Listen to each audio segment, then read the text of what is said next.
Welcome, everybody. Thank you all so much for joining us. Um, and we are going to go ahead and get started here. I hope y'all have had a great day. I'm Rhonda with Kentucky SPIN. It's Kentucky Special Parent Involvement Network. And we, just to kind of tell you a little bit about us, and on the next slide here, we are the one thing too, though, just in the beginning, just one of the sort of, those things that you always have to just kind of cover and everything is that with the training that we're doing tonight, this is not a trainer of trainers. This is not to go out and do this training. This is for informational purposes only. And so we'll get that out of the way. We always do like to share that, though, with everyone. We're the Parent Training and Information Project for the state of Kentucky, and a lot of what we do is funded through the U.S. Department of Education, and we began in 1988, and we've had that Parent Training and Information grant since Kentucky first received one back in '88. And that's actually under the same federal law, the Individuals with Disabilities Education Act, that calls for IEPs in school, which we're talking about this evening. But just to kind of tell you a little bit next here, we always like to share with you what we don't do, which I think is just as important as what we do. We don't act as attorneys. We do not represent families. Our role is a peer support. We're all family members and or persons with disabilities helping one another.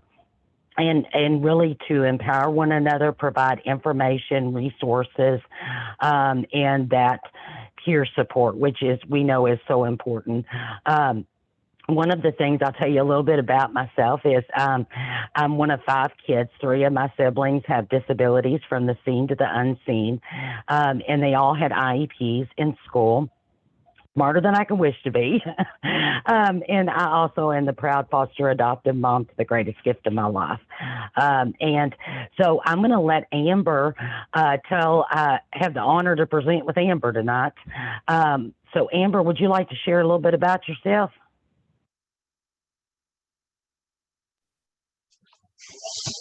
Sure. So sorry, I was trying to get my dogs and kiddos quiet down just for a moment. I'm Amber Ham. I am the transition age parent educator with Kentucky SPIN. I have been a self-advocate or advocate for my children now for about 14 years. I've been with Kentucky SPIN almost a year. And more than anything, I just love to empower and educate other parents and professionals because I've been there, I've been alone, and I've felt really dumb a lot of times. And I don't want anybody to ever go through that. It can be a hard place to recover from. So back to you, Rhonda. Okay, and sorry I put you on the spot right there, but because we didn't even talk about that beforehand. But it's yeah. So one of the things too is also giving us grace because we are all working from home, and so you may hear a child, you may hear a bark.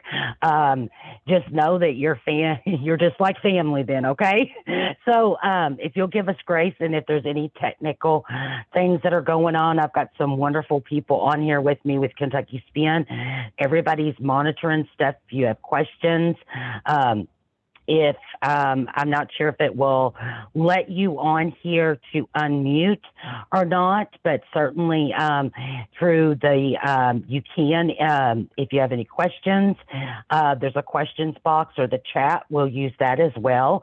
We'll pause every so often for any questions that you might have. I'm also going to put in the chat the link to the PowerPoint handout for you all. Know too that you will get that, and if you were on last last week's webinar as well that we did with the Skills for Effective Parent Advocacy, the link to the handouts for today's and last week's will all be in an email for everyone who attends. It will go out tomorrow to you and everything. So I did want to see if, Owen, thank you so much. I thought about that but forgot. Amber was helping me here to enable the transcript. So I apologize to you all in advance that that was not turned on. And so now that is on if you need to add that. And I want to see then here, we'll go to, I'm not sure if, I know here in a minute, Laura's going to tell us a little bit about the kids spot. So one of the things that that I believe is really, okay, Laura, there we go. I just wanted to make sure that that you had a moment to get back in case someone was there. I did. So I won't take up just a few minutes of your time. I'd like to welcome everyone who decided to join us tonight. I do work at KidSpot. I'm a targeted case manager. We help families with resources and link them to services that they might not otherwise know about. So we try our best to help you out and share as much information as we can. We're very honored and very thankful that we're able to partner with Kentucky Spin and with these fine ladies.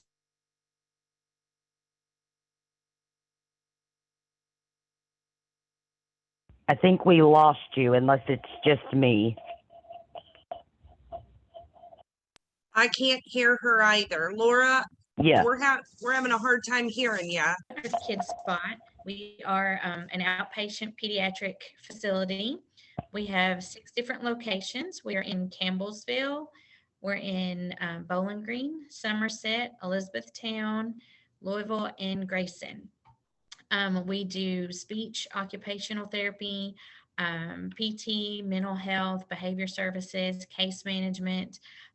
So we have all kinds of resources and things that are available to everyone. So again, thank you all for joining us, and we hope that if you need anything in the future or if you need anything immediate, just let us know and we'll be happy to help you out and point you to a clinic to help you out. So I'll turn it back over. Thank you. Thank you. And if you don't mind to share your all's website link in the chat in case anybody's on, because we may have people that are not familiar with the Kids Spot. That's why we're so thrilled to partner with you all on these different webinars. And total advertisement, we're working on and going to have in September a Medicaid waiver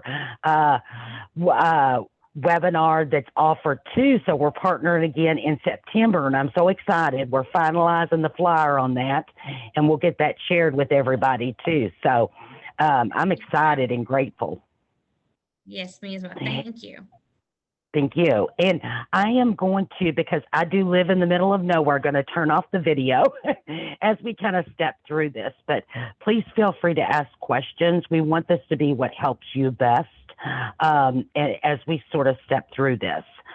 Now, when we look at the Individuals with Disabilities Education Act, it is a specific law for children and youth with disabilities who qualify, and it's a specific education law, which is very important, and it guides how states and schools will provide the specially designed instruction and related services. It's funded in part by federal dollars, but you also have state and local district dollars that fund that. Interestingly, there's different parts of the law. Part C is the early intervention, the birth to 3, which is like first steps in Kentucky. And then the part we're going to concentrate on tonight is Part B, which is the public school 3 through 21, unless they graduate sooner than the 21. And interestingly, the PTI, Parent Training and Information Project, it calls under Part D of that law for there to be at least one in every state. And we are Kentucky. So we are very fortunate to have IDEA and the services and supports for the children who qualify because we know that they need those services and supports to be successful. So we're going to kind of step through that here on the next slide.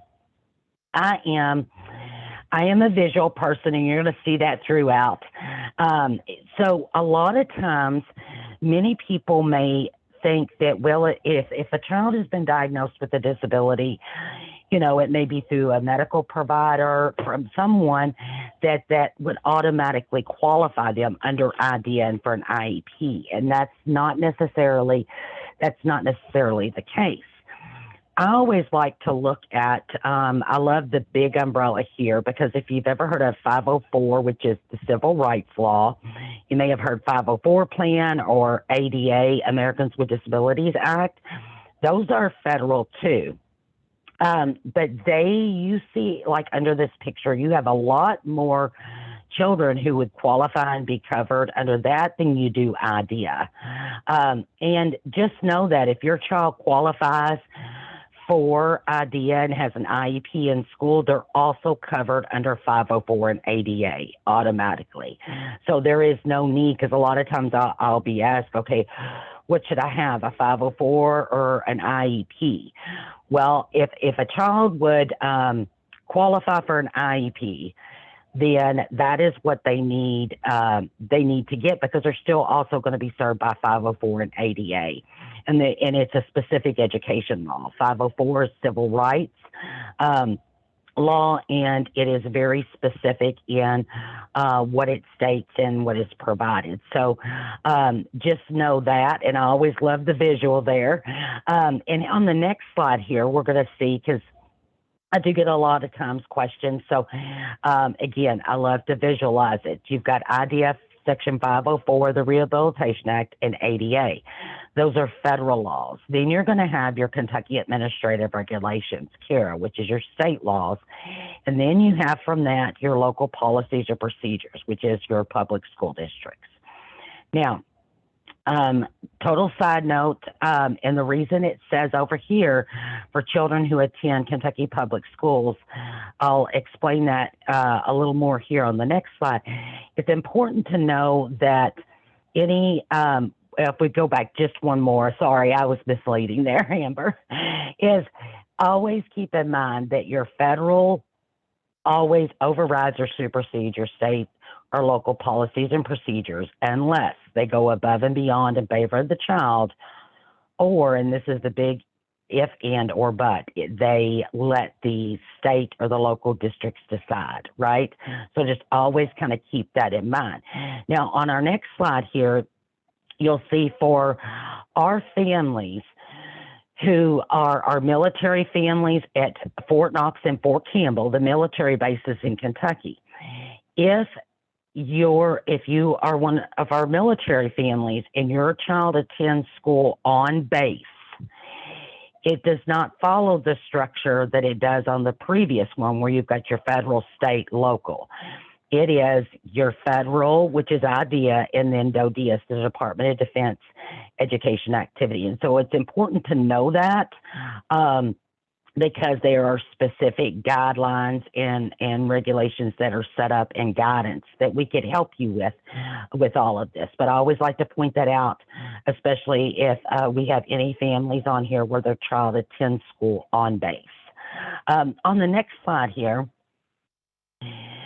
you'll see this kind of helps it make a little more sense of why maybe our umbrella in our previous picture is a much smaller umbrella. Is because a child's disability has to show that it adversely affects, that impedes their progress significantly and consistently below similar age non-disabled peers. You also have to meet at least one of the disability categories to qualify, and also need specially designed instruction or in related services. Sorry about that in the back. I told you it's from home, so we are adapting as we go here. On the next slide,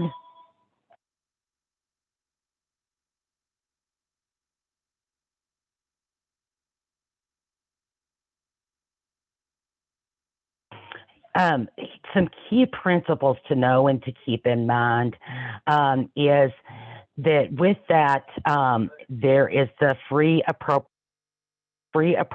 public education, FAPE, an appropriate evaluation. If they qualify, they'll have an individualized education program or IEP, parent-student participation, least restricted environment, LRE, and there are procedural safeguards, parents' rights that are a part of this. And we're going to touch on these different things kind of as we go through here. But I do want to, because many times when we say free appropriate public education, meaning that you should not be charged for your child based on because they have a disability for them to be educated and provided the services and supports. Now, in general, if all children, regardless if they have a disability or not, if there's like a field trip fee or a fee like that, we're not talking about those things. But it is a very key principle along with the least restricted environment. And when we say least restricted environment, I want to emphasize here that special education or an IEP is not a place, it is a program. And it does not mean a certain room. Actually, the way that IDEA is written is a least restricted environment is, and least restrictive is going to be different for each child, right? Because every child is individualized, and what is least restrictive for them is going to look very different. But all children should start in the regular education program, services and supports brought in, and accommodations, and really working. And if that's what's not appropriate for the individual child, then you look at what else might be. But I always like to cover that because that is a cornerstone of IDEA as well. Now, on the next slide, we're going to see here that when... Hey, Rhonda, can I add something just real quick about the least restrictive environment? Please. I just wanted to also throw out there that when it comes to the least restrictive environment for the child's individual needs, that will be determined by the ARC as a committee. So it's not just a parent deciding or just the school deciding. It's a decision that everyone on the committee comes to. Right. And when she says ARC, because a lot of Kentucky, we have decided, and many of you all may already know that or already have IEPs, but that's our, I call it ARC meeting. It's Admissions and Release Committee meeting. It means the same as an IEP meeting. Kentucky, we decided to give it an additional name. So that is a team decision, and I'm so very glad that you brought that up, because all decisions is to be with the whole team, and everyone is an equal member, including the parent on that team. That is a very critical part as well of IDEA. And when we look at, again, I love the visual here, when there is the referral, evaluation, eligibility, IEP, placement, and you notice placement is last here. You don't know what the appropriate placement is for a child until all of these other things take place. Then you have your annual ARC or IEP meeting, and then a reevaluation every 3 years. And we're going to step through each one of these process here. But I always kind of like to do the overall and then end with the overall again. But on the next slide here, we'll see that the referral, anyone can refer a child, anyone who has knowledge about the child. Now, it could be a parent, it could be a teacher, a therapist, anyone can.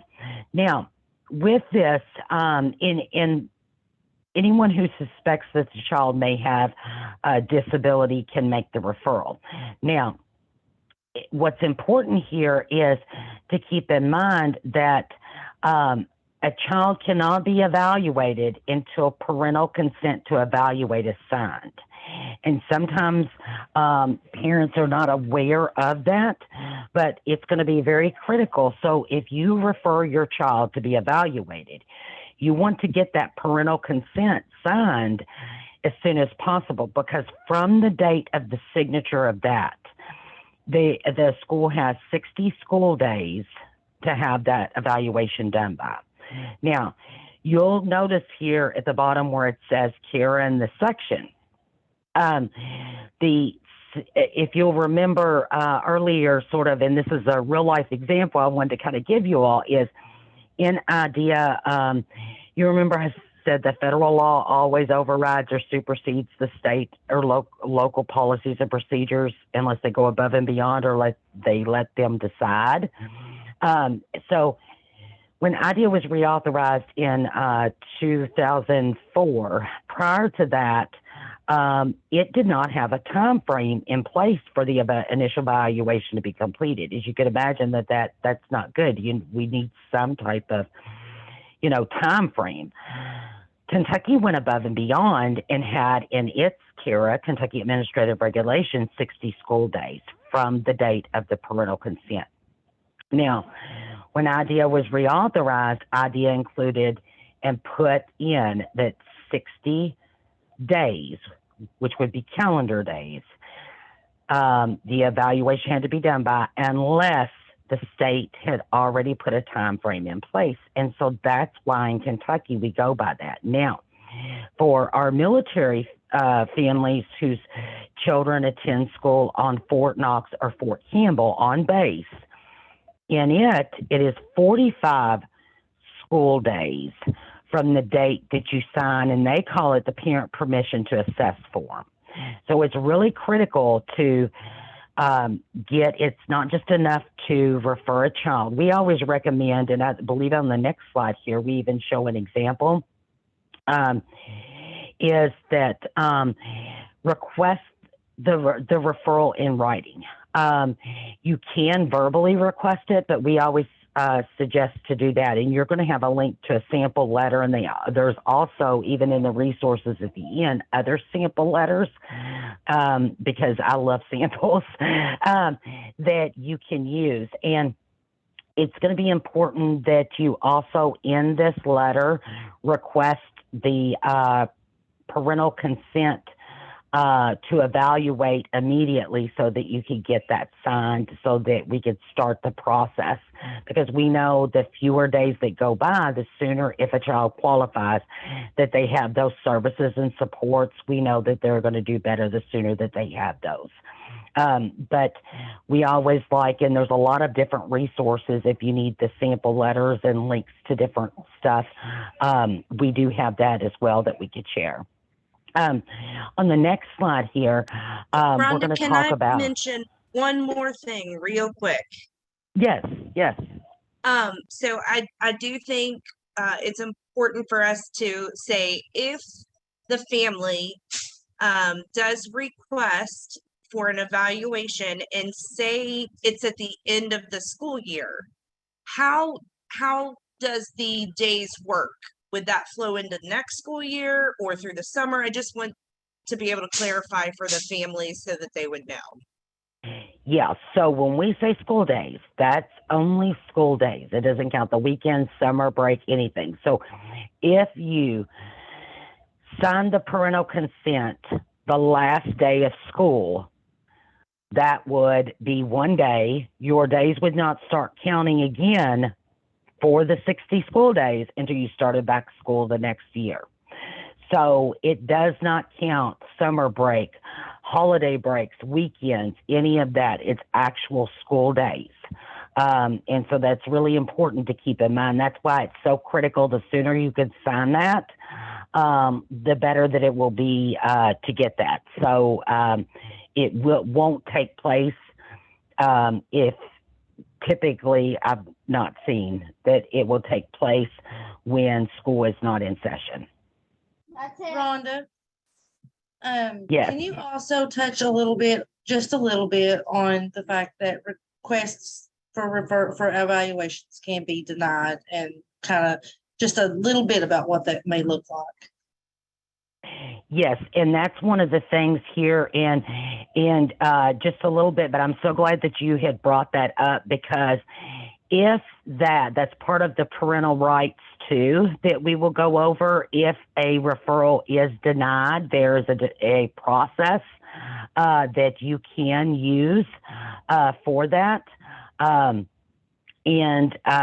So we will touch on that because even if it's denied, there are things that have to take place, and then you do have the opportunity to where that's not just all that it doesn't just end there. So we will actually go over that. I do see that we do have a question here. Yes. Yes. So the question was, can we request an evaluation at the school district level rather than at the particular school? Our son's not in public school right now, and we know he can't be in the regular, so we want him to go through the waiting period. Yes. And actually that, even if a child, that's a great question. I'm so glad you asked. So, because he's not currently in the school district, but yes, you can send that. What you can do is go to you can go to the head of special education for the district. And there's actually, if I'm not mistaken, in this a link. If not, I can, you would, I believe we have in this handout in the resources to where you can click to find out who that is, that in writing request that they be evaluated, because there's a part of, and this also kind of goes into kind of answering one of the things that Jennifer was talking about too, is that about if it's denied when you request. There is a part in the law that is what's called child find. There is a responsibility of the states, the Kentucky Department of Education, and local public school districts. There is a responsibility under the federal law for what they call child find, is to identify and find children and to evaluate who might qualify and provide the services. So you most definitely can, and I would suggest it go to the head of special education for the public school district that you reside in.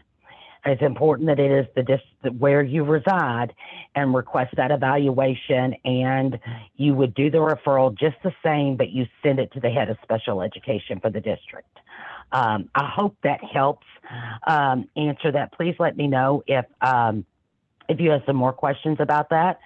But we will go over in a little bit what Jennifer was talking about, right here. So I couldn't remember. I didn't want to promise you all something. I couldn't remember if it was right. Oh, wonderful. Okay, glad. I'm glad that did. Did you notice we had a hand raise, I think was on Kayla. I'm not sure if we answered her question or not. I think that was it, because I'm not, I do believe, okay, it's down now. Okay, I do think that was it. That was my, but thank you though, because. Okay, just want to make sure. Well, no, I'm glad, because I'm so grateful that we've got eyes watching, because if it was all left to me, I definitely wouldn't be able to. And I don't know why the chat's not working right, but I promise to try to get that figured out before we do the waiver training next month. And I appreciate you telling us. If the referral is denied, the district, and not just a referral, if there is a request, a district must provide, and we talked about the child find requirement, they must provide what is called prior written notice. And a lot of times people think prior written notice is just to know when a meeting is going to occur. That's one type of prior written notice. But if you are denied that, you must have very specific, because when we look at it and we put here under the child find requirements, that you see that they are the school district and the state are responsible not only to identify, locate, and evaluate. And we're going to go over a little bit more about what that prior written notice must include. Specifically, if it's a denial to do something, when we talk about at the end parental rights and all of that. On the next slide here, we're going to go over with the evaluation. It's important to know that it's not just one single test score on one single thing, right? The evaluation is a combination of stuff. It's going to be looking at, and when you give consent, to look at the category of disability that they'll possibly qualify under. Does it show that their disability adversely affects them, whether they need the specially designed instruction? It also, if the child qualifies, the evaluation is going to be used to help develop your present levels and whether any accommodations are needed. On our next slide here, I always get this question too, is, okay, what types of evaluations are used? Well, each category has specific guidelines that are set in place. And it depends upon the category of disability that the child is being evaluated on what is used to evaluate for that. Now, each district, to me, there's sort of a framework that's provided by the state. Now, districts, you have to stay within that frame, but some districts may use a certain test over another that is a part of the option that you could use under that. What I think really helps families, and is a part of our helpful resource link on this, is directly to the Kentucky Department of Education page that shows the different categories, the eligibility form.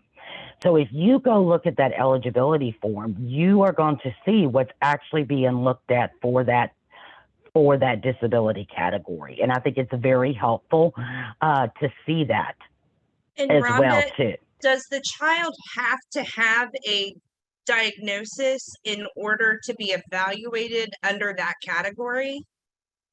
Absolutely not. And this is important, when you look at the categories, and we're going to go over and we're going to show you the different categories that are there. It's important to understand the categories so that for the child to qualify, but the categories won't dictate, because each child is individualized, what it will be. And one thing that's important too, some children, there may be multiple categories that they could possibly qualify under. So it's very important when and I always, in that sample letter, when you're referring a child requesting that they be evaluated, I always go a step further and suggest that families list the different categories that they would like the child evaluated under. Any that you feel that your child might qualify for, evaluate under. I'm going to tell you several good reasons why you want to do that. First is that, we don't want to just look under one, because many times I find that children were evaluated under the wrong category and did not qualify. So when we are doing the initial request for that, if you could provide the ones, you want it to be a comprehensive evaluation. But any that you feel that your child might qualify under, have it included, because if when the evaluation comes back, one of the parts and one of the parental rights under IDEA and Kentucky Administrative Regulations is the results come back, they don't qualify, and you are not in agreement with it, you do have the right to request independent education evaluation at no cost to you. Now, what that is, now that doesn't mean go out and get them an evaluation and then bring it back and expect them to pay. You do have to go through the process. But they will give you a list of outside evaluators that are not through the school system, and the evaluation will be there. Now, it's important to know that evaluation has to be taken into consideration by the ARC team, which the parent is an equal member of. It's not a done deal if it comes back that that's going to qualify them, but the team is to take it into consideration as part of the evaluation. Now, here's the reason that it's, first of all, important, the two reasons that is important here is that we want them evaluated for all categories that they might qualify under, because we want to do it at one time, right? We don't want to evaluate one area, then go back and have to evaluate another, right? So we're talking more and more time that goes by. But if it comes back and you're not in agreement in your independent education evaluation, the only areas it's going to be evaluated is for the categories that they were evaluated for in their initial evaluation. So see, if that was not included as part of the initial evaluation, you would start the process over. Again, they would test for the area in the category that they would have, that they did for the initial evaluation, but sometimes that's not the category that children will qualify under for certain children. So it helps to save time. Again, I go back to the, we know the quicker that children have what they need, the better they're going to do, right? So I'm trying to shorten that time frame so that, if they qualify, and again, remember back to our umbrellas, not every child's going to qualify. But if they do, it's because they need that specially designed instruction.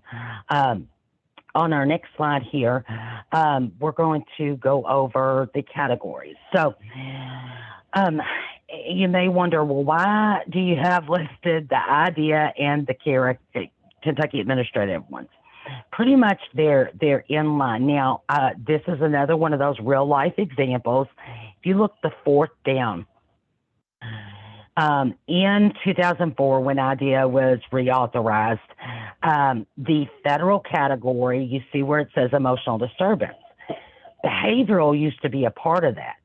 Kentucky had emotional behavioral prior to 2004. Kentucky went above and beyond in favor of our children and left the behavioral part as the category. So we go by emotional behavioral disability category, which is a huge blessing because many children who qualify under that, had that been removed, they would not qualify for that category and services and the IEP. So that is sort of a real life example there. You'll see that one that I want to draw attention to, just so that a lot of people, if you look down where it says other health impairment, that category is a lot of children. It could be ADD, ADHD, Tourette syndrome, severe asthma, severe diabetes. But here's the critical thing. Not every child, just like any of the other categories who have those disabilities, meet all of the criteria and qualify under it. But that's going to be the category that a lot of people don't realize, that those disabilities, that is the area that the category that they would be evaluated under. So again, looking at this, and if I'm not mistaken, on our helpful resource list, there is a link that you can click to learn more about each of these disability categories, to really look at seeing if, so that you know which ones possibly might qualify. On our next screen here, you're going to see we also included for our, I wanted you to be able to see for our Fort Knox and Fort Campbell children who attend school on base, that this is the categories that are listed there under ODS. Now, on our next slide, we're going to talk a little bit about sort of getting into the IEP, what the IEP is. So now you've been evaluated and your child, your child qualifies. It's first important to know that just like you had to sign parental consent to evaluate, once it comes back, and if your child qualifies, you have to provide consent for them to receive the services for the IEP. There have been times that it's come back and the parents did not agree to do it. But I strongly encourage, because if they would qualify to have it, because again, it's an individual family choice, and it is your decision and what you feel is best for your child. But it's important to keep in mind too that an IEP doesn't mean a certain place. And it is the child's program and to be individualized for them. Now, it is going to be a written statement for each child that is going to be developed, revised, and reviewed again by the IEP ARC team. And it is just like the evaluation, a combination of input. And, you know, when we look at the evaluation, data that's used to develop it, a lot of times we think that the data is just like a score, right? And here on our next slide, we're going to talk a little bit about, again, just to sort of get a visual of the overall IEP. And my brother, who co-presents with me a lot when we're in person, this is how he explains it, which is perfect. He said, you know, your evaluation is going to be your footers. Think of it as you're building a house, you're building your school. You're going to have your evaluation. Your present levels is going to be your base here. Everything from that is developed: goals, objectives, accommodations. So you see how critical it is to have the evaluation that gives a true picture and present levels, because everything is going to be built off of that. It's very critical to make sure that it gives a true picture of where the child currently is in the evaluation and present levels, because everything else is going to be built from that. And like my brother would say, you know, because if you don't have that right and it's not level, everything else is just going to be off from there. So we will spend a little extra time here on that, talking next about like the present levels. I want to pause just for a moment to see if you have any questions here. And Rhonda, I believe Jenny got our chat up and going. Yes, ma'am. It's Oh, working. yes. Awesome. Thank you so much. Yeah, I don't know what the deal was with that. It probably was a setting, but I'm so thankful you figured it out. If anyone has any questions, well,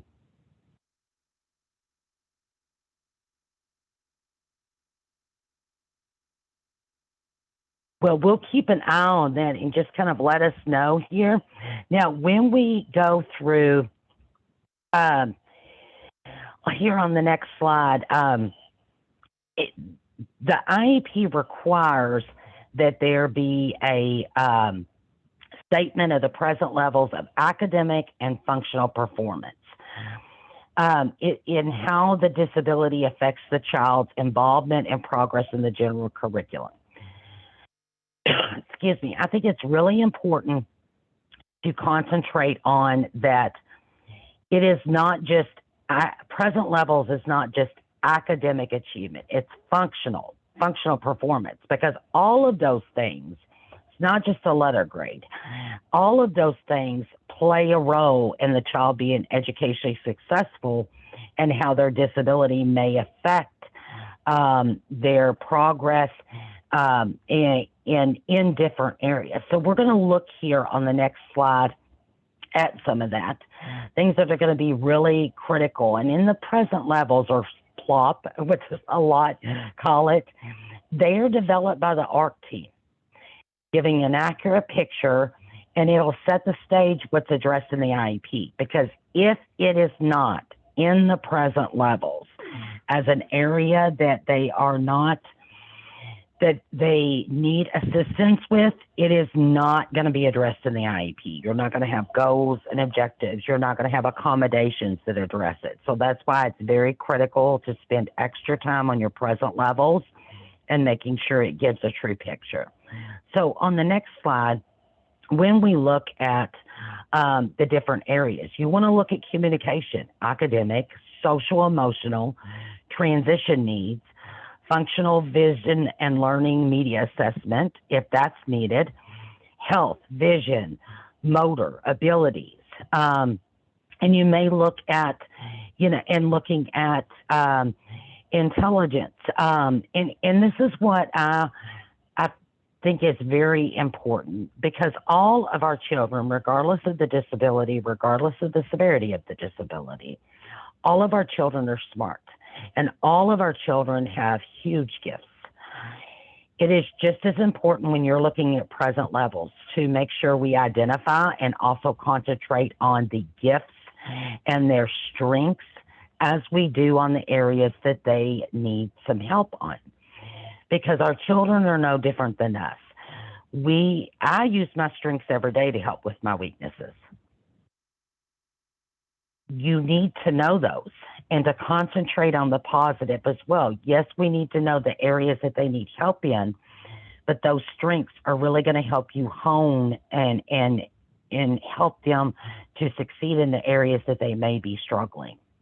Now, when we look at this, I always like to give the example of communication. And a lot of times you'll see that it's you're to look at each of these areas and you'll decide, is it, and you hear the wording. Of course, I always use the wording that I wish people would use just plain Rhonda language is what I call it. But when we look at they'll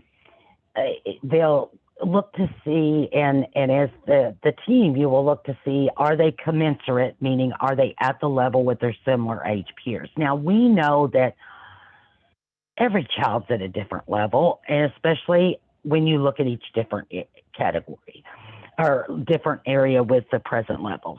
But there are different sort of ranges that have been set as the typical, I guess, and you really want to identify the areas that they may be above, or they may be not commensurate.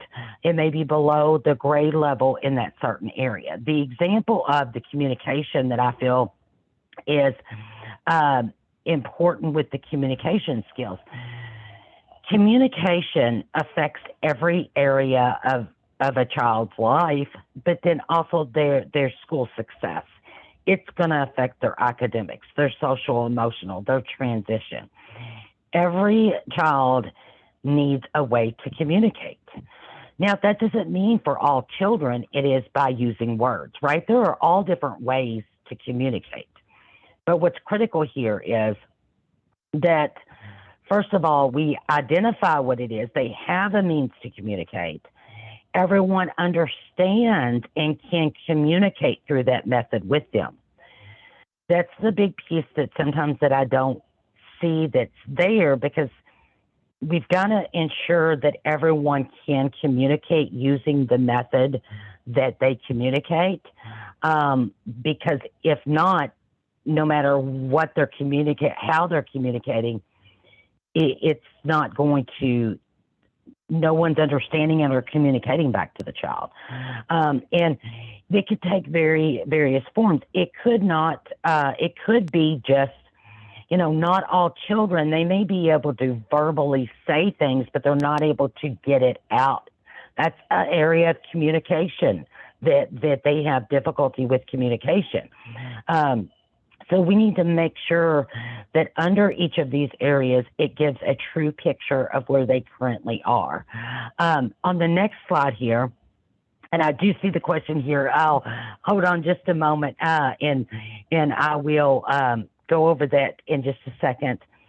One thing I always suggest prior to going into a meeting, the IEP ARC meeting, request the draft of the present level and the draft of the IEP. The IEP is developed as a team together, but there has to be a lot of legwork done prior to going into an IEP meeting.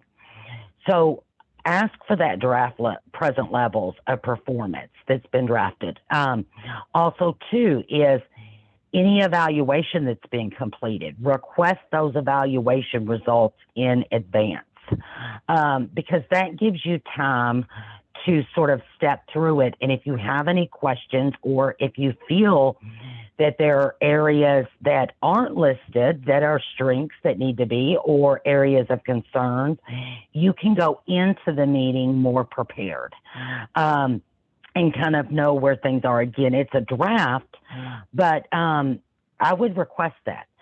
Also, draft your own present levels. Now, it does not matter. You do not have to know the technical terms. You know what your child needs help with. Put it in what I call plain Rhonda language, right? Put it in just, you know what they're struggling with. You know what their strengths are. Write your own present levels. Also, too, every child should be involved in their IEP as much as possible and as early as possible. Now, we'll kind of go over what is required, not until their transition to adult age, starting at least at 14 or 8th grade. They need to be invited if transition services are talked about. But the earlier that a child can be involved in their IEP, the better. Because even starting little, when they're little, it's important. And start in steps, right? Start with having them come in and say hi. The next time, have them come in and talk about or show the IEP team something that they've been working on that they're proud of. Those are self-advocacy skills that you can start building. And know, too, that if your child's older and they haven't been involved, it's never too late to start. And start in steps. But I think it's very critical, because just like you know your child better than anyone else, a child knows themselves. And, what we think might be best, or others, might not exactly be what they feel.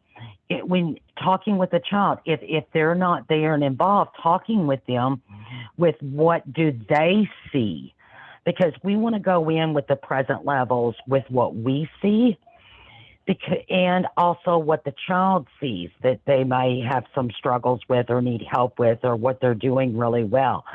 So see how we're getting input from everybody that's critical. I think it's very important. But, go in there with that ahead of time. Now, on the next slide here, we are going to talk about the goals, but let me just, and hey, Brandy, the 16, Kentucky has it as 60 school days. So some states may only take 30. So here's sort of, are there any groups out there working to change this? I don't know if there is currently any working to change that time frame in the regulations. So I can't speak on that, but you are right. It can vary state to state. And again, the reason we go by the 60 school days is we already had that put into place prior to IDEA, and IDEA 2004 said 60 days, unless the district had already put a time frame in place. We had, and that 60 school days, which is very different from 60 days, because that would include weekends, summer break, all of that. Those actually are calendar days. But, that's why we go by that. There are some states that take much, you all saw that Joe Diaz, if they attend school on the military base in Kentucky, it's 45 school days. So it, it can vary from state to state, but when they reauthorized in 2004, and then Kentucky kept in their update. They did not update and change it from the 60 school days. And I'm not aware of any legislation that's been put, and not saying that there's not any, but I know there's not any that's passed that would change that. But I'm not aware of any that is out there trying to change that from the 60 school days. Again, that doesn't mean that there's not. But until that takes place, that will be what our time frame is, unless they reauthorize IDEA and IDEA changes it and states that it has to be a little different. So when we look at our goals, so now we've laid the foundation of when we look at, our present levels, right? Now, everything that's developed from that is going to be directly from the areas identified. You're welcome. Identified from identified as areas that they need assistance with. They're not commensurate with similar age peers. So now think of our goals. Our goals, these are annual goals. They have to be measurable. If it's not measurable, it's not going to be a go. And it's academic and functional. It's going to identify the skills. And when we think of this, and when my brother Grant presents with me too, is think of how you get from your first floor to your second floor. We want to accomplish that with each go within a year. And again, we're laying the best laid plans of how things are going to roll out. Know that if it's anything like my life, we we have the best laid plans, but you have to adjust as you go, right? The IEP may be no different than that, right? So it doesn't mean if you set this annual goal that you cannot meet, because you can request an ARC IEP meeting at any time. You can update those, or if something's not working, or if they're already about to accomplish that, and you still have a lot of the year to go. We want to keep increasingly working and increasing the difficulty to keep our children on that track going up. So on the next slide here, you will see that it's going to be in sequence. Modify the conditions, increase, I can't speak, it's getting late, increase the difficulty, and look at how it's going to be measured, when it's going to be the periodic reports on the progress. What those periodic reports are going to include is really critical as well. Who's responsible? Now, on the next slide here, you'll see that so you have your annual goals, right? And then you'll have your benchmarks or objectives that's on each go. Now, it's important, and I want to make sure that I point out that benchmarks or objectives are not required under IDEA 2004, except for students who are on the alternate assessment. Now, they had changed that in 2004. Now, Kentucky administrative regulations lets the local, the public school districts decide. Now, if they use the benchmarks or objectives for students who are not on the alternate assessment. I can tell you that all of the IEPs that I have seen since then have included benchmarks or objectives. I think that it helps all of us involved. It is, think back on the previous one, it is those steps in between. But know that it's not required unless they're on the alternate assessment. And really, it goes back to what did the district decide. If you don't see them on there, then it would be in their procedures that they decided not to use those, but they help everybody involved. On the next slide here, we'll see that is the individual steps. When we looked at the benchmarks or objectives, those are going to be your individual steps that get you to that top floor.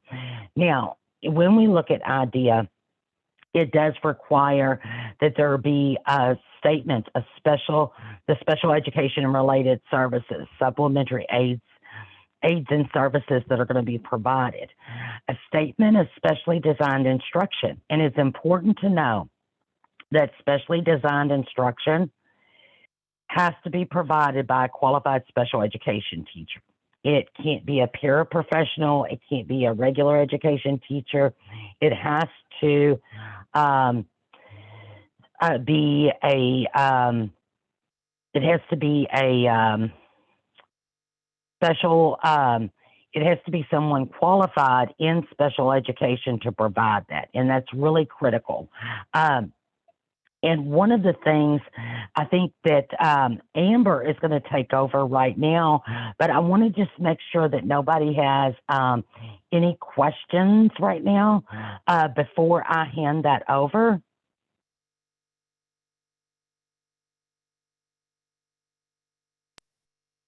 I'm trying to make sure that I'm looking at all of my boxes. This is me trying to do multiple things at once, which doesn't work a lot of times.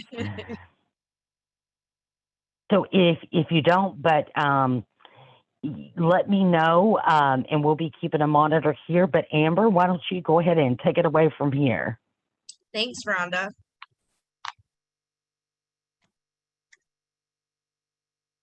All right, statement of related services. Definition under IDEA is developmental, corrective, and other supportive services as may be required to assist a child with a disability to benefit from special education. A related service is never a standalone goal. A related service supports a goal. Related services can include transportation, occupational therapy, physical therapy, and speech.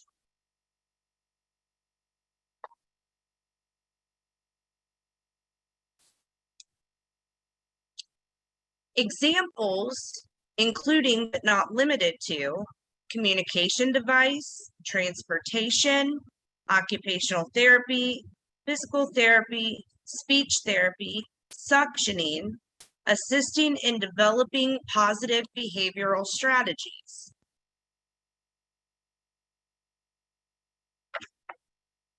The IEP must include types of services, service minutes, duration, service frequency, service period, start date, end date, service provider, and location.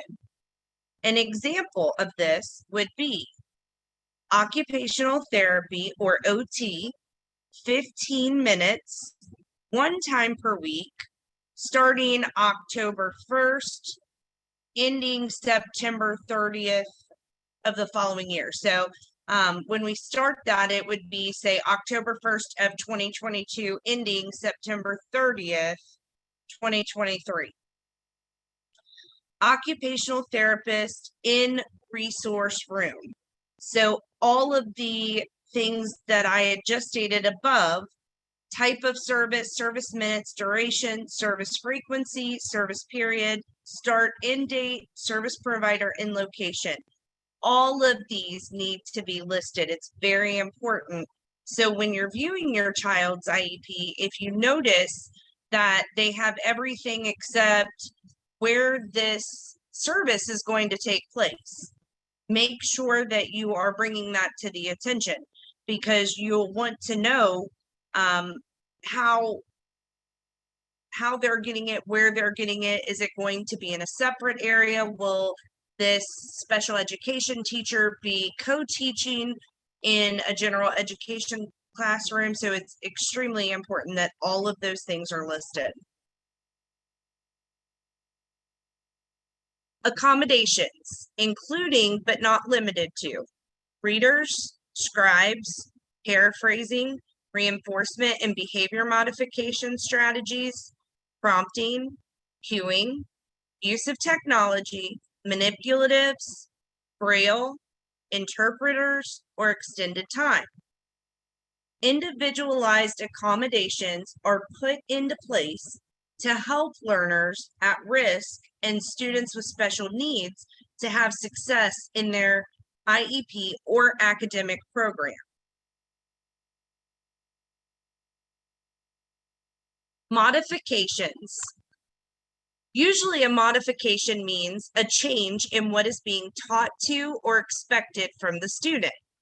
Examples of modifications are making an assignment easier so that the student is not doing the same level of work as other students is an example of a modification.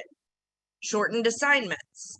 Students still has to do the same level skill of work, but not as much work as other students.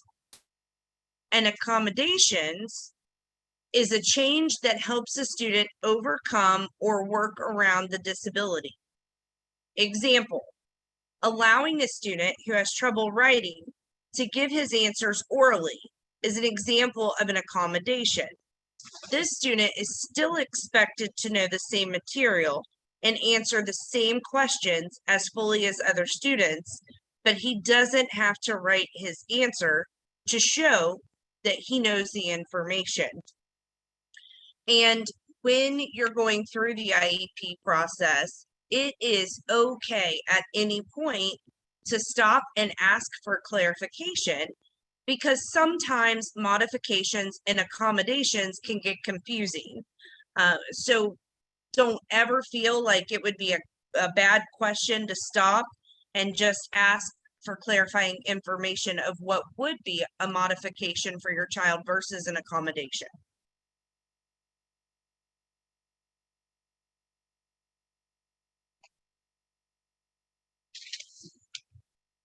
IDEA requires that an IEP include an explanation of the extent, if any, to which the child will not participate with non-disabled children in the regular class and in activities. Least restrictive environment, LRE.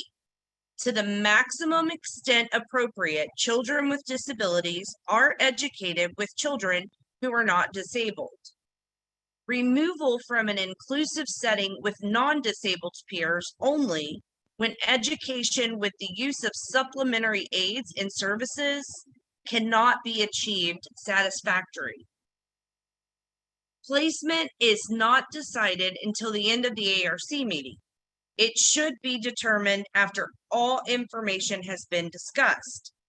Federal law requires students be served in as close to regular classroom as possible with students who are not identified with disabilities. And a lot of times you will hear an example being used as your child should be with same age non-disabled peers. And once again, as a parent, as a legal guardian, you are just as much a part of the ARC team as anyone else. And this would be a decision made upon agreement of the ARC. IDEA requires that an IEP include the projected date for the beginning of the service described and the anticipated frequency, location, and duration of those services and modifications. The IEP guidance document states, in designing the measurable annual goals, the ARC must determine when periodic progress reports will be provided to the parents. The report must be at least concurrent with report cards, but can be more frequent, specific in when you will receive progress reports and what the progress report will cover. And that is something that you can include into your child's IEP, is if you would like more frequent reporting. Maybe it's a weekly update or a monthly update instead of just getting a report when the report cards come out.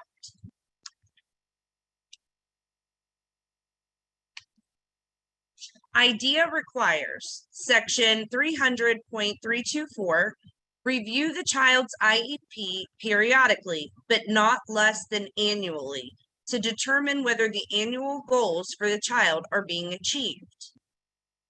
An IEP ARC meeting can be called at any time by school or parents. In making changes to a child's IEP after the annual IEP team meeting for the school year, the parent of a child with a disability and a public agency may agree not to convene an IEP team meeting for the purpose of making those changes, and instead may develop a written document to amend or modify the child's current IEP. If changes are made to the child's IEP in accordance with paragraph A4I of this section, the public agency must ensure that the child's IEP team is informed of those changes. And if something new occurs, or if you have a concern, you can request an ARC meeting to discuss these new issues or concerns at any time. You do not have to wait until the year review.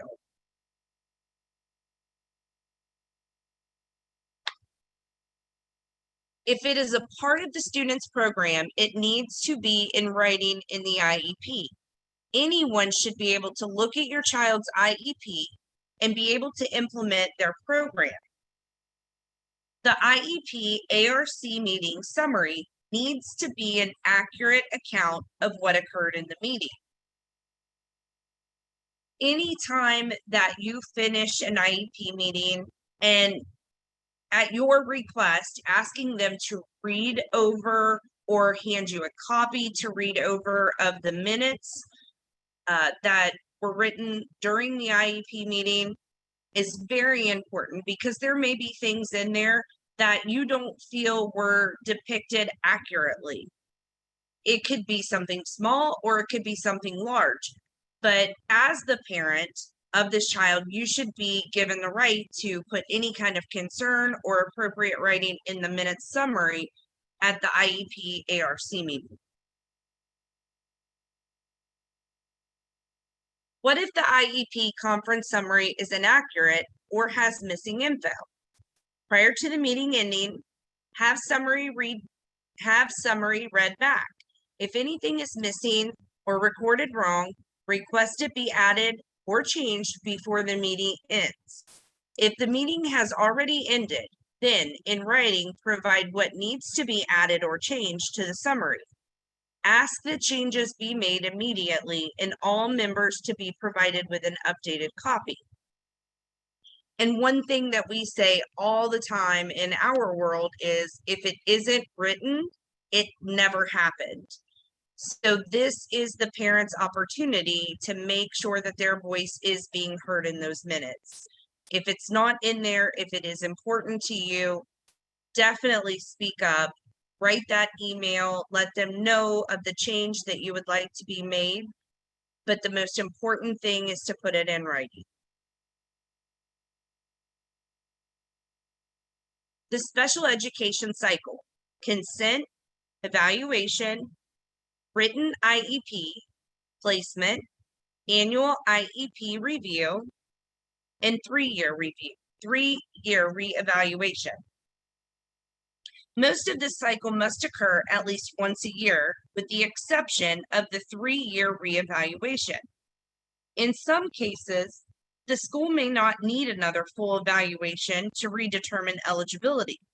In those instances, they may use existing information, including teacher input, parent input, a records review, observations, and progress monitoring to determine eligibility. It is always good to ask for another full evaluation after the child reaches age 16, so an adult IQ measure can be obtained. This will be needed for services following high school, and also will be needed for students who plan to attend college.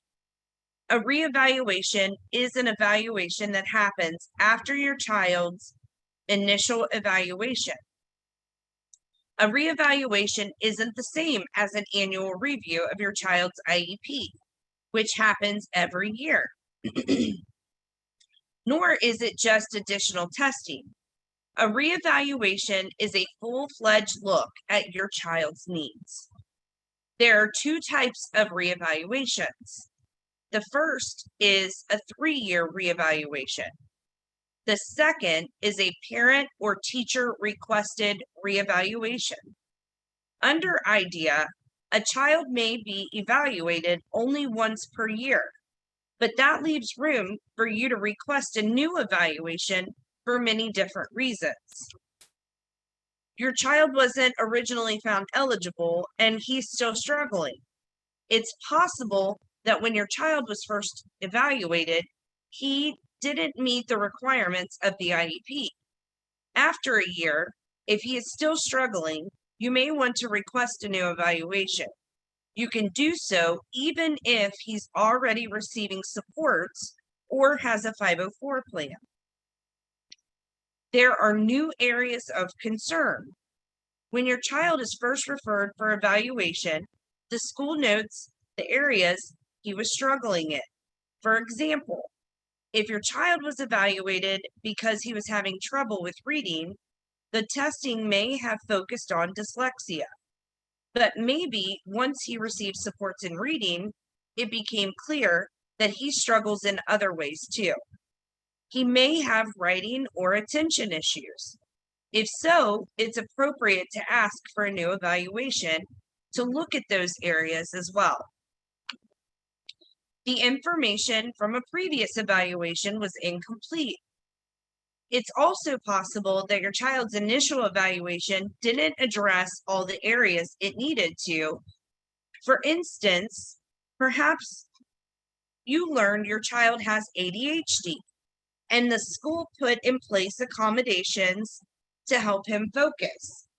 However, his impulsivity is also causing disruptions in the classroom.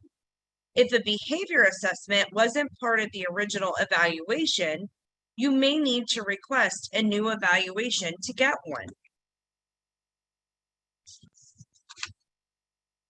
Well, and if I could add, you can request to just a behavioral assessment. That can, regardless of the disability and the category that they qualify, you can request that for any child that might need that. And that's part of when you look at a part of the present levels, there is a question that will state in special consideration factors is, does the child's behavior impede their learning or that of others? And if it does, that would initiate, and you want to request there that there be the behavioral assessment. And again, that's going to be, it doesn't matter what disability they have.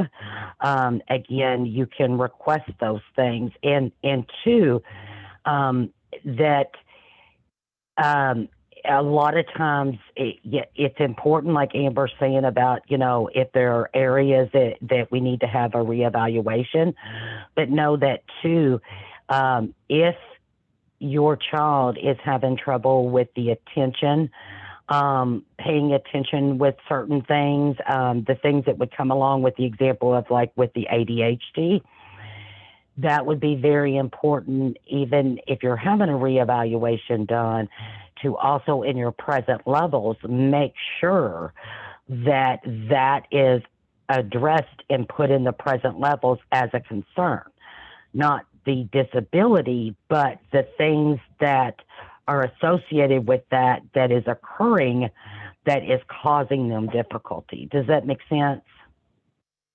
Absolutely. Thanks for sharing that, Rhonda, because I totally, it slipped my mind about the behavioral intervention plan.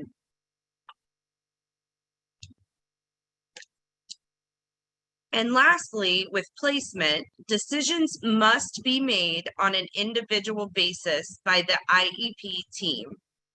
Placement should not be determined by eligibility category. It should be determined following the writing of the IEP, because that is where the decision is made of where the specific, that is where the decision is specially designed instruction will take place. If the parents do not agree with the IEP and placement, they may discuss their concerns with other members of the IEP team and try to work out an agreement. If they still disagree, Parents can ask for mediation, or the school may offer mediation. Parents may file a complaint with the state education agency and may request a due process hearing, at which time mediation must be available. But I do want to state, if the parent disagrees with placement and they request for mediation, that has to be agreed upon with the parent as well as the district. So just because you request mediation does not mean that you're going to get it. And therefore, then the next step would be parents can file a complaint with the state education agency.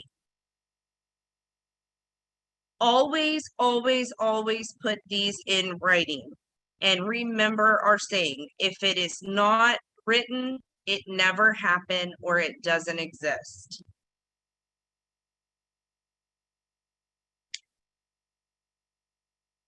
Critical IEP team members. Parents must be invited. Students, if transition services are to be discussed, they must be invited. However, when we as parents are working with our children and we're working with them on advocacy skills and really getting them to understand and accept and advocate for themselves over their disability, as soon as you feel that your child is mature enough to be present in these meetings, then it's always a good idea to hear what your child has to say, because at the end of the day, this is their plan. And they're the ones that, you know, are in school and need these supports. Special education teacher and or consultant, a provider, such as a therapist or a specialist. Regular education teacher, if the student is or may be participating in an inclusive setting. School system representative, who is knowledgeable about and able to commit resources. An individual who can interpret the evaluation results. Representatives from other agencies who may be providing transition services, or even maybe your child receives outpatient therapy or outpatient physical therapy or speech, inviting anyone who is working with your child on their daily living skills or extra supports. Their voices are always good in the IEP meeting. That way everyone can be on the same page as to where the child is and what supports they may need. An interpreter if needed, and other individuals who have knowledge or special expertise about the child.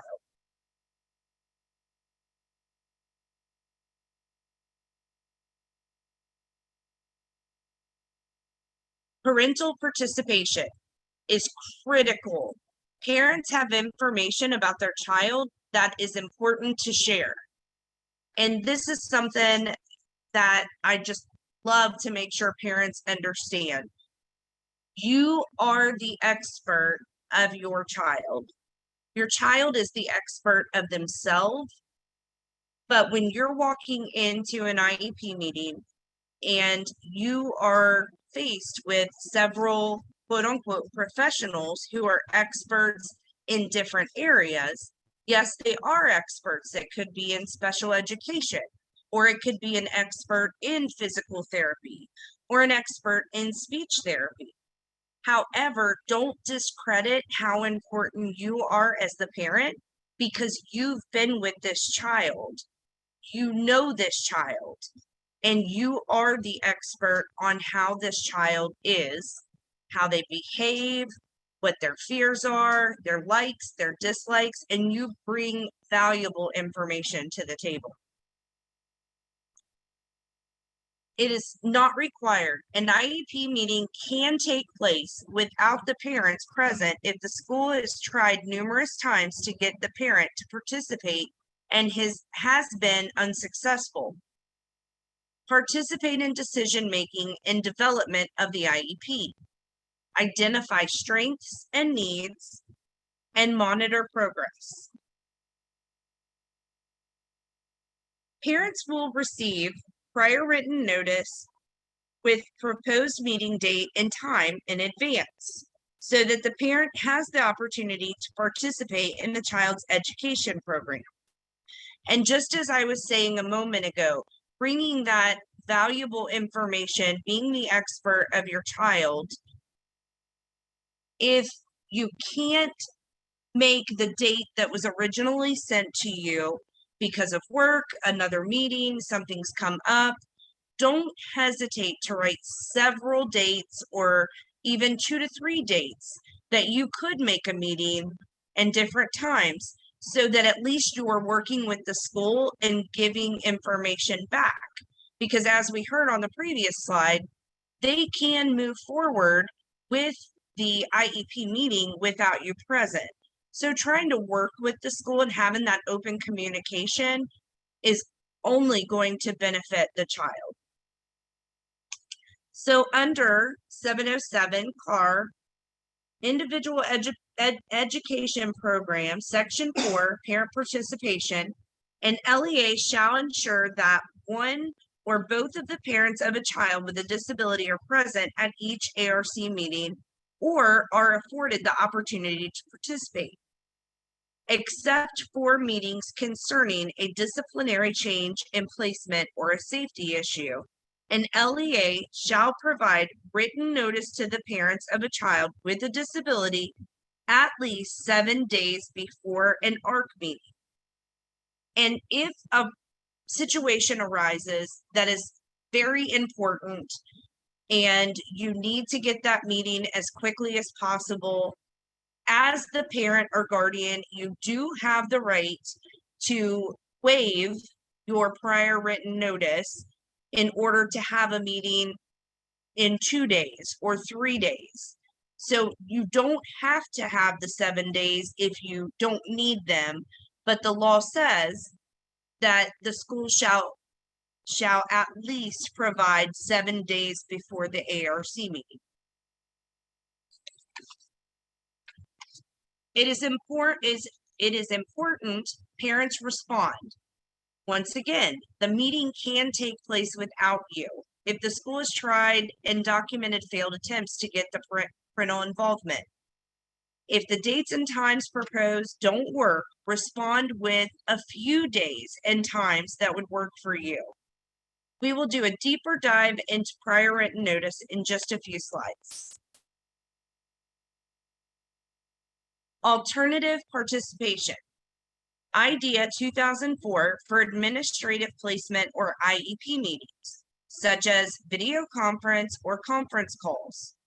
Parent and district may agree to use video conference and conference calls and other alternate means of meeting participation. But also, as the parent, you can always request that the meeting take place in person. It's great that we have all of these options, but just because the school says, I'd like to meet via Zoom, or I'd like to meet via phone, if you would prefer that the meeting take place in person, don't hesitate to put that in writing and ask for that accommodation to be met.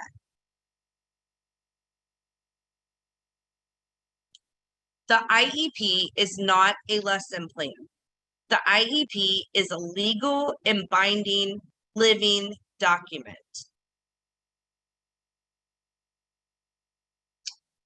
And Rhonda, we are back to you. So at this point, we can take a minute and see if we have any questions.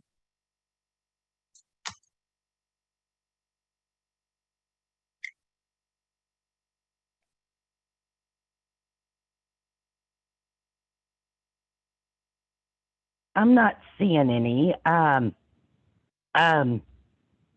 Oh, thank you. I'm glad it's helpful. Well, and when we kind of jump into the procedural safeguards here, before we kind of start with that, I do want to say too, and Coco wants to let you know as well, that it's important that again, like we had said in the beginning, that you know the disability categories so that your child qualifies, but the disability or the category should not dictate the IEP. It's very critical that it be individualized because every child is different. No matter if both children have autism, each child's different. And so that's the wonderful thing about IDEA and the IEP. It is individualized for them and for them to be successful because we're all different. And when we look at our procedural safeguards, letting you know the procedural safeguards notice, you will get what's the notice and offered the copy at least annually about what are under the law procedural safeguards, where it outlines what are your rights under the federal law. On the next slide here, part of it as well is the ability to have them explained to you as well. When can you expect to receive this notice? At least when there is the initial referral for an evaluation. Also, it will be each school year in accordance with discipline procedures, because there are some procedural safeguards related to discipline. And if the parent requests a copy of that. And the districts may also have that on their website that you can access as well. On the next slide here, we'll see what does the procedural safeguards notice contain? Well, it talks about your right to the individualized education evaluation, right? If you're not in agreement with the evaluation that was completed, that you are able to access that right. It also talks about your right for prior written notice, parental consent, access to educational records. These are all part of parental rights that you have for your child under IDEA. On the next slide here, we're going to look at what does the notice contain. It's going to tell you the timeline for filing complaints. Opportunity for, it's going to give to and let you know that there's the opportunity that first of all that there is a process that you could use if you're in disagreement, right? But it's also going to give the opportunity and have part of that notice that there is opportunity for the school system to resolve that. And the difference between the different procedures, if it is, and we're going to talk about these rights here in a few minutes, but Amber had touched on it a little bit earlier, the right to mediation, filing a formal complaint with the State Department, Kentucky Department of Education, the right to due process. So all of these things, the timelines that are set forth in them, they are part of the procedural safeguards.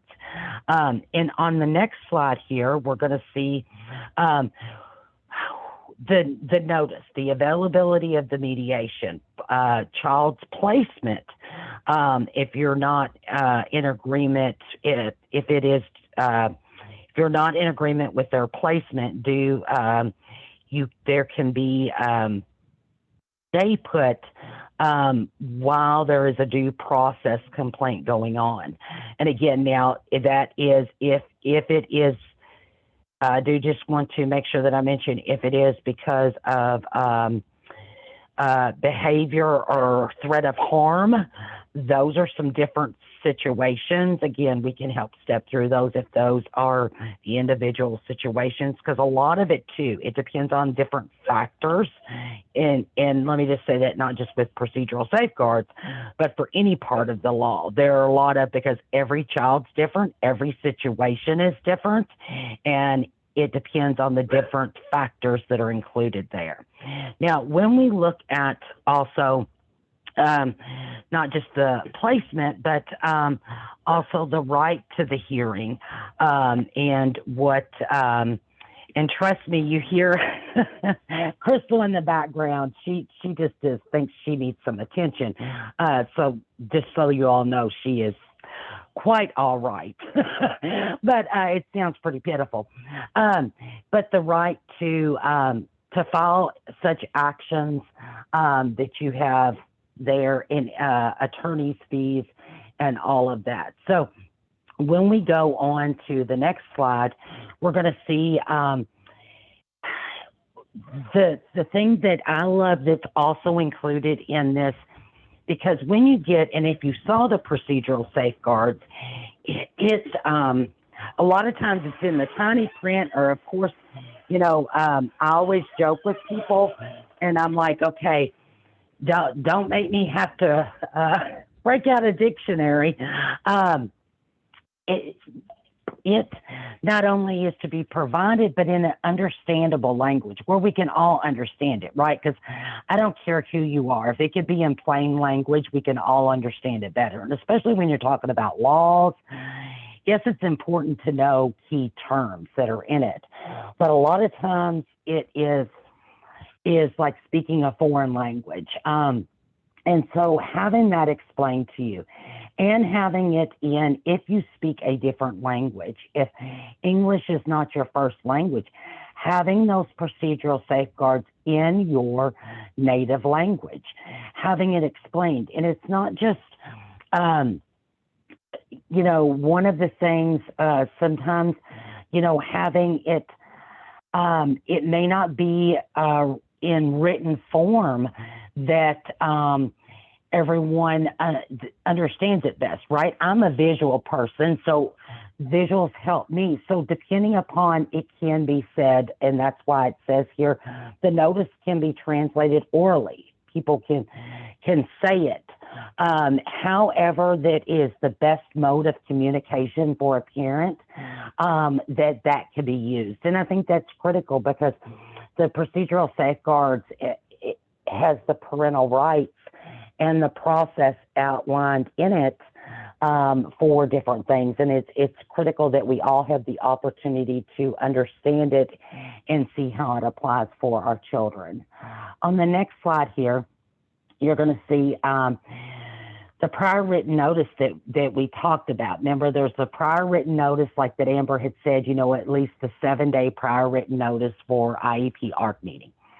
So, and we had talked about earlier, and if you'll remember, like when Jennifer had asked about, especially if you're not, if you request the initial evaluation and it is denied, here's where it's really critical in knowing about the prior written notice is for the purposes of initiating or changing the identification, evaluation, or educational placement of a child, or if they refuse to initiate or to change the identification, evaluation, educational placement, or any provision that FAPE, free appropriate public education, is provided to your child. So anytime they deny to do a certain thing, they refuse to do it, you have to be given prior written notice. And prior written notice is not just, we don't agree to do this, we refuse to do this.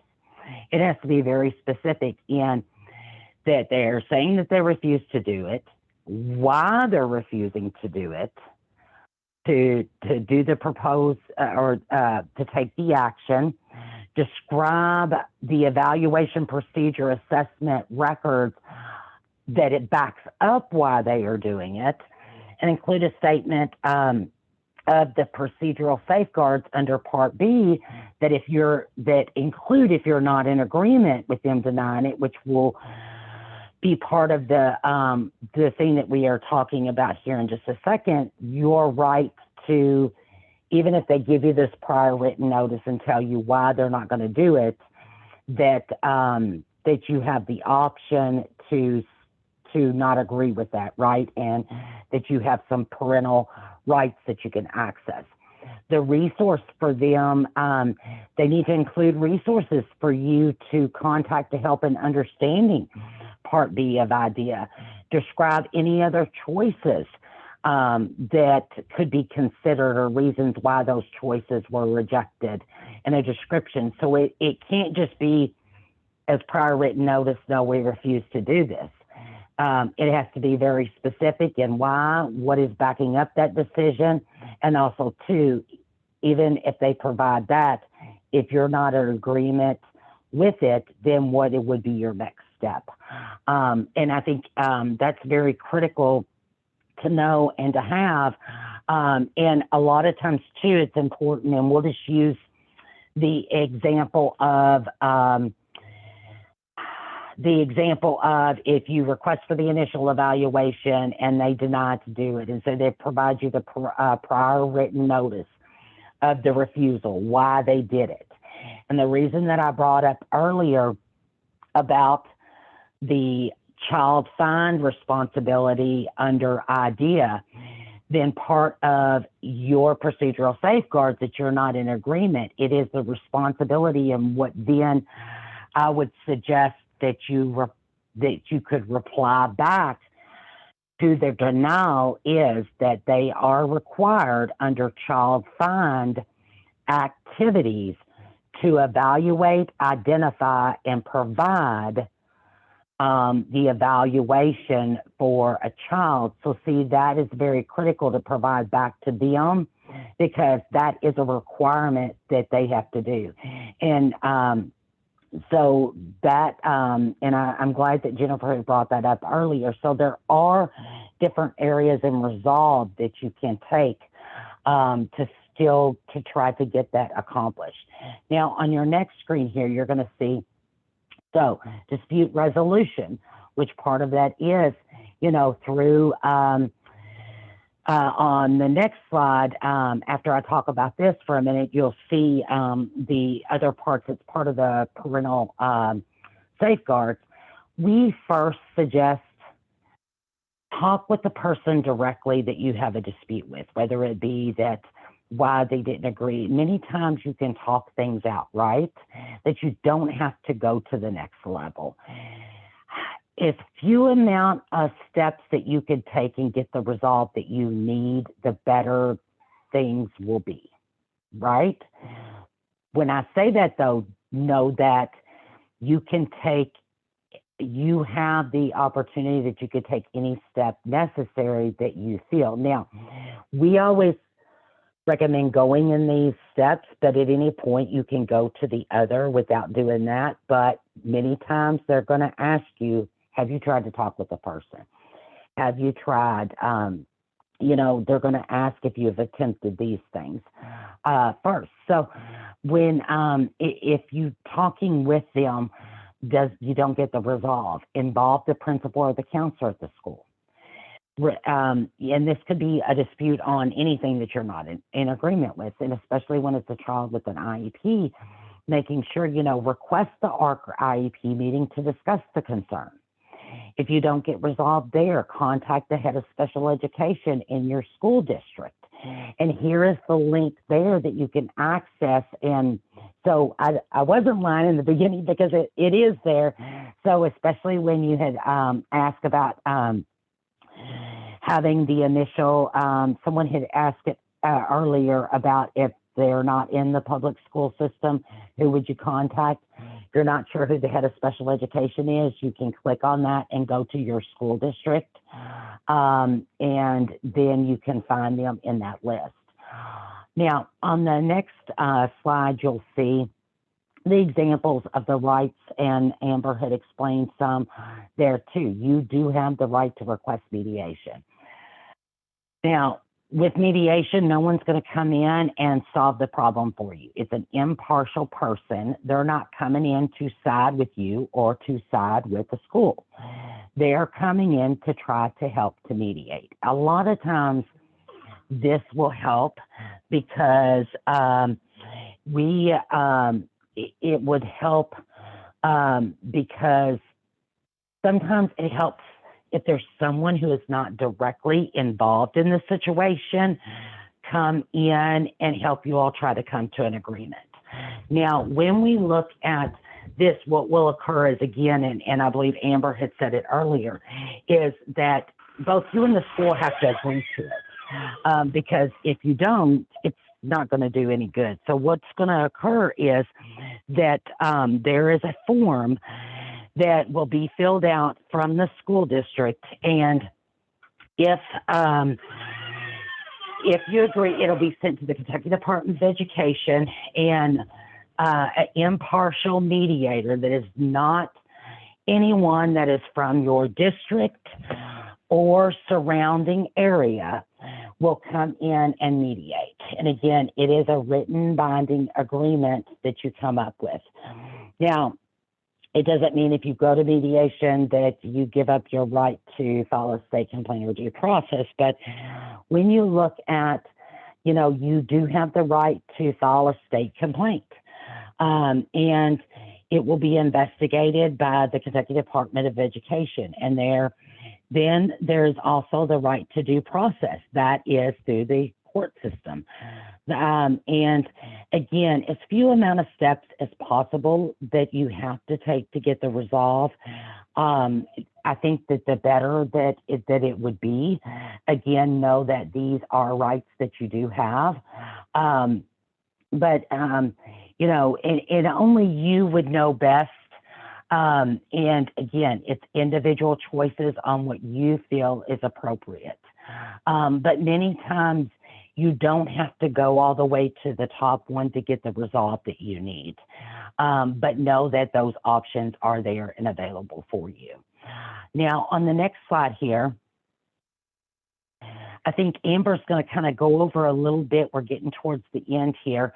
But she is going to, if there's any questions that y'all may have, if you want to put in the chat and everything, but Amber's going to take over from here. Hello again, everyone. So we have a few slides here, and you will get this, or you have, I think, gotten the link, but Rhonda will definitely be emailing these out to you. When you get and open up the PowerPoints, these are clickable links. So these are some of the very, very helpful resources that will help you along your journey, becoming more comfortable in just educating yourself about the IEP process, as well as helping you to advocate for your child in their IEP process. So we have the Individualized Education Program IEP video and IEP infographic, how to get an evaluation for your child through school, communicating with your child's school through letter writing, the evaluation, what does it mean for your child, through the PACER Center, just for parents, learning about special education. Oh, I'm sorry, go ahead, Sorry, Rhonda. Amber. Well, and I had just, you wouldn't have to, I know we're getting close on time, just to, in case there are any questions that people might have. I did go ahead and you don't have to go through each one of them that's on, because we've got like a couple of slides here that you can access these. But if you have any questions in accessing that, I didn't mean to be rude there, Amber, but I didn't know. I hadn't looked at the time until just now. But I did go ahead again and put the link to the handout. And again, we will be sending the email of that. But I know that if you could probably, because you'll be able, when you bring up the PDF, if you haven't already clicked on it, you can click on those individual resources and it take you directly to them. Yes, and I suggest if you have a few moments, even every day or a couple of days, take a look at one link a day. Even these are so very helpful in your process. And then on our last slide here, and I just posted the link in the chat box. This is our evaluation. You can also use the QR code if you hold your phone up to the screen. Please, please, please take a moment and fill this evaluation out. We want to hear your thoughts. We love feedback, good, bad, or indifferent. This is how we grow. And be better and do better for our families in Kentucky. So we definitely want to hear your voice, and as well as our contact information at SPIN. We are all here to assist you in your journey. Please feel free to reach out to Rhonda, myself, or the other fabulous team members we have by going to our website and filling out our referral form or question form. And then I want to check real quick to see if there's any questions in the chat box. I didn't see any, or in the question area, I didn't see any. I think we are good to go, Rhonda. Okay, well, we greatly appreciate y'all. I hope this was helpful, and we're excited about next month. We'll have the Medicaid overview of the Medicaid waivers. And so we are just excited and looking at all different ways of different opportunities that we can bring to you all. Oh, well, thank you so much. I hope you all have a great evening, and we will be talking with you all later. Thank you all Bye-bye again. now. We appreciate you helping. Thank you.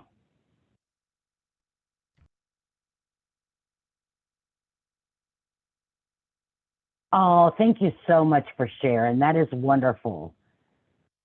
And just please let us know how we could help. Love to you all.